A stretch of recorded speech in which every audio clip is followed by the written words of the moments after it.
Welcome to bankers reasoning channel friends. आज हम puzzle number 49 solve करेंगे। ये एक सीटिंग अरेंजमेंट पजल है।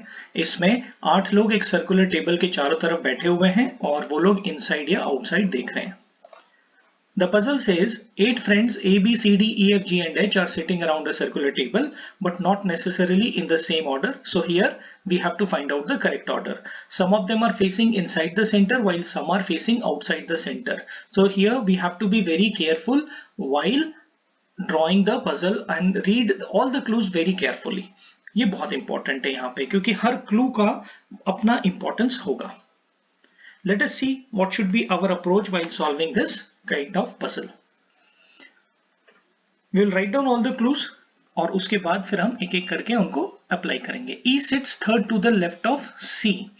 E sits third to the left of C. बिल्कुल क्लियर क्लू है। C who is second to the left of D. C is second to the left of D. Okay. ये भी clear है। B and A are immediate neighbours of E।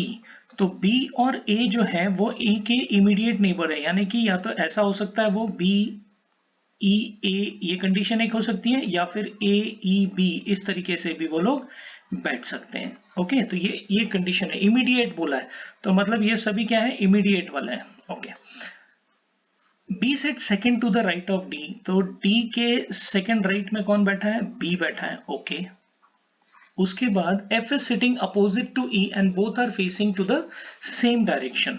Now F is sitting opposite to E, यानी कि क्या बोलता है कि F अगर यहां पर है तो E जो है उसके सामने होगा इसमें। ठीक, अच्छा, एक चीज क्लियर हो गई आपको यहाँ पे।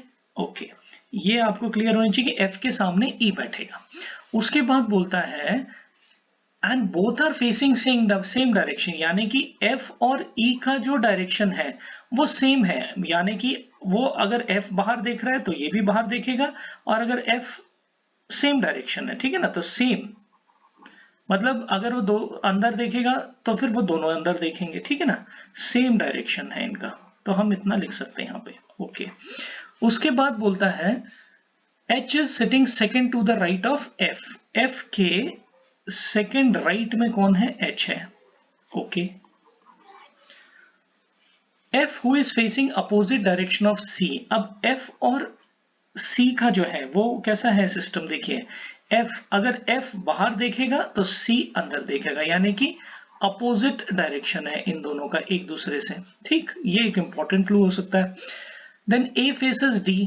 A जो है आपका D को फेस कर रहा है, कहता है यहाँ पे, तो A और D एक दूसरे को फेस कर रहे हैं। B and G faces opposite direction to H, तो B और G जो है वो अपोजिट डायरेक्शन टू H है, यानी कि H के अपोजिट में B और G होगा। H हु फेसेस आउटसाइड, अब अगर हम H को आउटसाइड मानते हैं, H यहाँ पे आउटसाइड है, अगर आउट देख रहा है तो B और G हमारे कहाँ देखेंगे, इनसाइड देखेंगे दोनों। ठीक है, ये आपको क्लियर हो गया यहाँ से।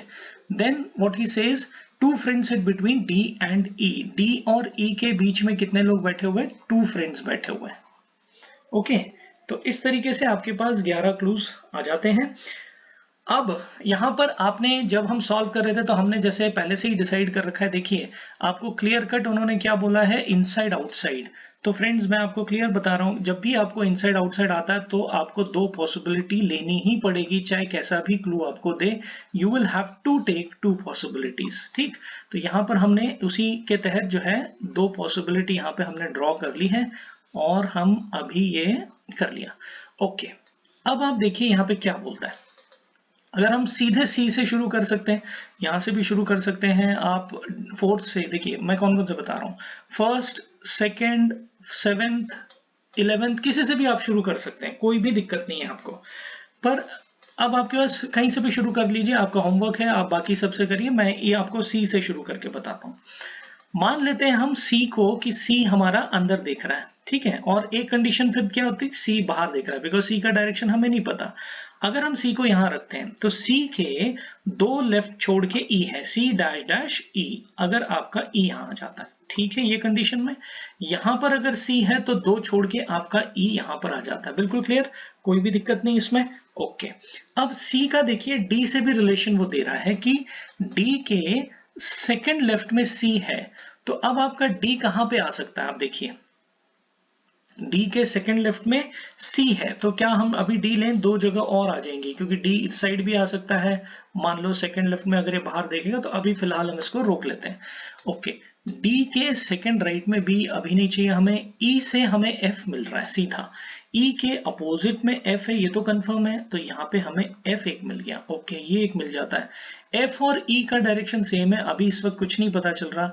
एफ के सेकंड राइट में एच है, तो अगर हम बाहर रखेंगे तो भी हमें नहीं पता चलेगा। ओके, एफ और सी का अपोजिट डायरेक्शन है, यहां देखिए हमें बिल्कुल कॉन्क्रीट क्लू मिल जाता है। सी अगर अंदर देख रहा है तो एफ हमारा बाहर होता है, ठीक है। तो अगर अब एफ अगर बाहर देख रहा है तो फिर एफ के सेकंड राइट में एच बोला तो एच आपका यहां पे आ जाता है। सिमिलरली यहां पर ये अंदर देखेगा, बिकॉज अगर सी बाहर देख रहा है तो एफ अंदर देख रहा है, एफ के सेकंड राइट में एच आपका इधर आ जाता है। ये भी आपको चीज क्लियर हो गई। ओके, तो ये हमारा हो गया और ये भी हमारा हो गया। एफ और ई का डायरेक्शन सेम है, अगर ये बाहर देख रहा है तो ये वाला ई भी आपका बाहर देख रहा है, अगर ये अंदर देख रहा है तो ये ई भी आपका अंदर देख रहा है। ये भी आपका क्लू हो गया। ओके, अब उसके बाद क्या बोलता है देखिए, ई से कुछ है, ई नहीं है, ई डी और ई का दिख रहा है। ओके, ठीक है, अगर हम डी और ई का देखते हैं, मान लीजिए ई से अगर हम इस साइड लेते हैं तो सी ऑलरेडी है, तो डी के लिए कहाँ जगह है? ई डैश डैश, और ये डी जगह कहाँ है? यहीं पे जगह है। ई के बाद इधर डैश डैश डी नहीं आ सकता, डैश डैश डी, तो इधर आपका डी आ रहा है। ओके, ये क्लू भी आपका हो जाता है। अब एक चीज बहुत क्लियर है 10th क्लू से कि डी जो है, सॉरी एच जो है आपका, वो कहाँ देख रहा है? आउट देख रहा है। एच आपका कहां देख रहा है? आउट देख रहा है। दोनों केस में वही होगा, बिकॉज ये कॉन्क्रीट क्लू है, डेफिनेट क्लू है।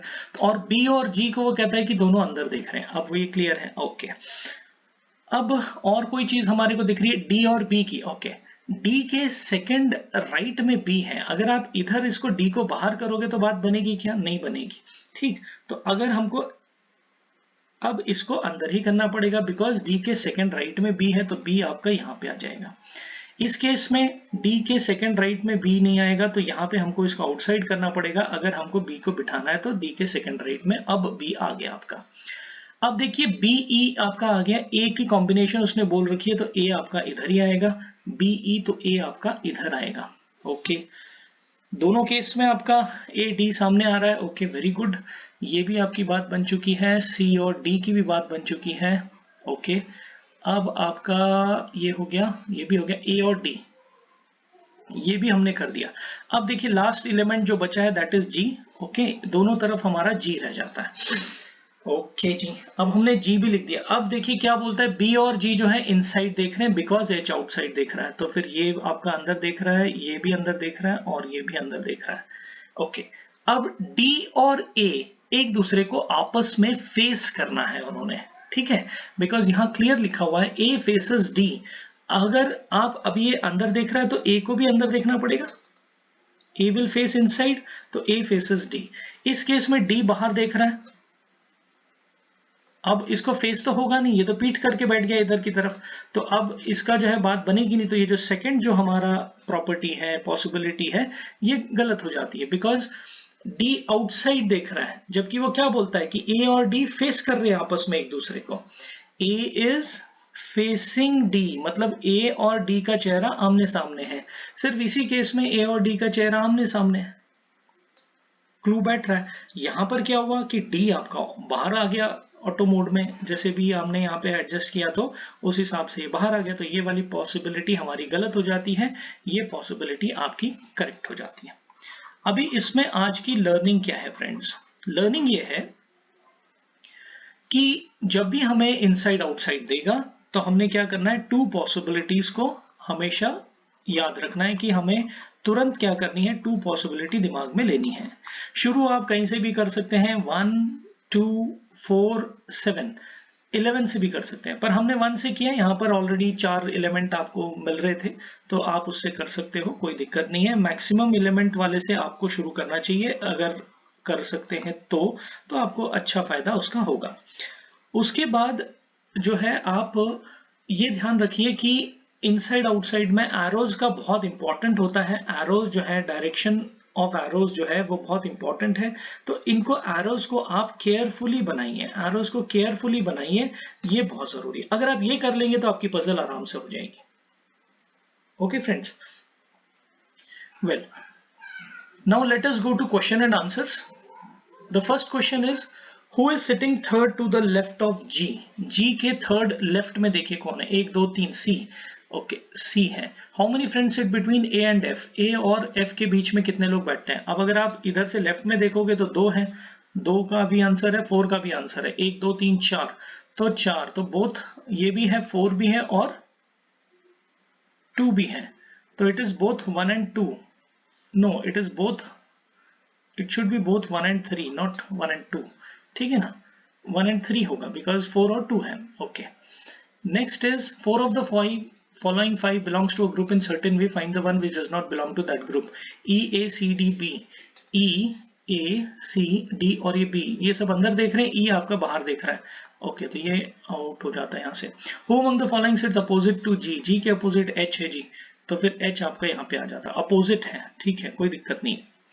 Okay. Who among the following sit between H and F when counted from the left of F? H, left of H. Okay. तो left of H और F का है इतना, तो आपके बीच में एक ही है, तो C है यहाँ पे, तो C आपका आंसर हो जाता है। It was an interesting puzzle, friends, and such type of puzzles definitely come in prelims examination, so please practice well। इस तरीके की और सारी puzzles को आप प्रैक्टिस करिए और देखिए फिर आपको कितना आसानी से आप 5 मार्क ले पाते हैं। और डायरेक्शन पजल भी मैंने कराई है, उसमें आपको मैंने बताया हुआ है कि किस तरीके से आप 3 मार्क श्योर शॉट ले सकते हैं, तो प्लीज वो वीडियो भी आप देखिए, it will help you. Thank you, please subscribe and learn more and more. Keep on practicing. Practice is our motto to clear the reasoning section of the next upcoming banking exam. Thank you.